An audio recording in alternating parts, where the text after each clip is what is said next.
Somijas pilsētā Pihā šobrīd notiek Baltijas kausa kalnu slēpošanas 3. posms, kas vienlaikus ir arī Latvijas čempionāts. Jā, un uz sacensībām devies arī mūsu kolēģis Kaspars Dvīnskis, un šobrīd tiešraidē no Somijas viņš arī gatavs stāstīt vairāk par šodien gaidāmajiem notikumiem aiz polārā loka. Skatītāji joprojām atrodos Somijā aiz polārā loka Pihas ciematiņā, kalnu slēpošanas kurortā, kur ir sākušās Baltijas kausa sacensības 3. posms. Vakar aizvadīti mači Supergigantā un Alpu kombinācijā. Atgādināšu, ka uzvaras izcīnīja Miks Zvejnieks un Evelīna Gasona. Šodien sacensībās dosies jaunieši 3 dažādās vecuma grupās, un es esmu uz rīta interviju paaicinājis sporta klubu virsotne treneri Janu Zvejnieci. Labrīt, Jana! Labrīt! Nu, kā mēs jūtamies, kā ir piecēlušies tālu no Latvijas? Ļoti labi, laiks ir labs, diena būs brīnišķīga, un te ir tā vieta, kur mēs arī visu gadu esam gribējuši nokļūt, un te mēs esam un gaidām šo dienu ar prieku. Šajās sacensībās jaunieši ir tie, kas ir krietni vairāk nekā elites grupas pārstāvji un pieaugušie.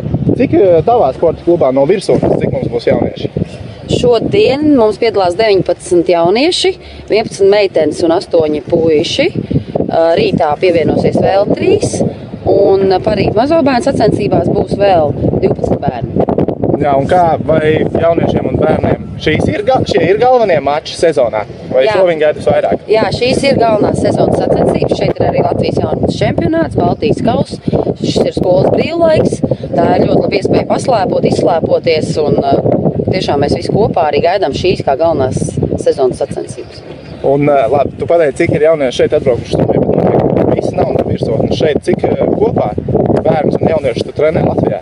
Nu, kopā bērnu un jaunieši mums ir gandrīz 50 dažādās vecuma grupās, arī lielie, kuri jau ir pārstāv Latvijas izlasi, ir arī maziņi, pavisam tādi pirmās sezonas braucēji, un darbojamies Siguldā.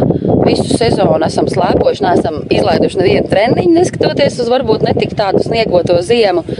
Un arī cenšamies izbraukt uz Slovākiju, uz Somiju, paslēpot vēl papildus uz Lietuvu, uz Snova Arenas halli braucam un arī trenējamies fiziski visu vasaru. Un mums patīk kalnu slēpošana. Kalnu slēpošana ir labi, bet kas jums patīk tieši vislabāk šajās sacensībās Baltijas kausā? Nu, šeit ir tā iespēja, ka mēs esam visi kopā, gan lielie, gan mazie. Kā jau es teicu, arī mēs redzam, kā trenējās, kā piedalās sacensībās lielie izlases braucēji, Miks un arī Kristaps šodien atbrauks un būsim kopā ar viņu šeit uz kalna. Tā ir iespēja šeit, Somijā, Pihā, mums būt arī tādās augsta līmeņa sacensībās, startēt kopā ar citu valstu jauniešiem, jo šeit šodien piedalās arī lietuvieši, igauņi, krievi, baltkrievi un vēl daudz dažādas valstis. Tātad, tā ir tā iespēja gan uz viņiem paskatīties, gan sevi parādīt.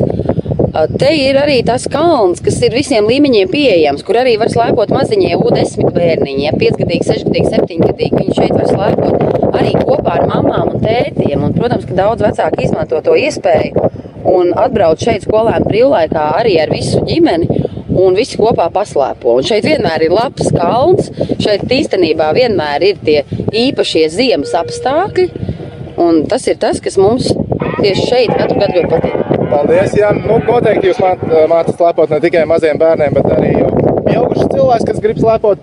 Es esmu šeit Somijā, esmu bijis uz slēpēm 2 reizes. Šobrīd es neesmu uz slēpēm, jo slēpju noma vēl ir vaļā. Mēs ar Janu pagaidīsim, kamēr noma attaisīsies, varbūt viņi man kaut ko pamācīs. Bet mūsu operators jau gan ir uz slēpēm, tādēļ, skatītāji, es jums novēlu jauku šo dienu un dodieties nelielā izbraucienā kopā ar mūsu operatoru lejā no Pihas kalna. Čau, čau!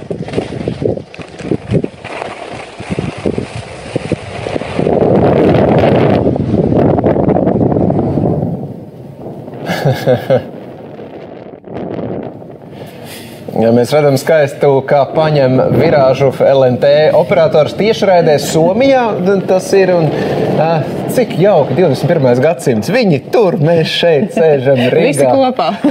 Visi kopā. Priecājoties par sauli, kas uzausus pie viņiem, un saprotot, ka tur pamatīgs vējš. Jā, saprotam arī, kā LNT operatoram smuku rozā cepurīt.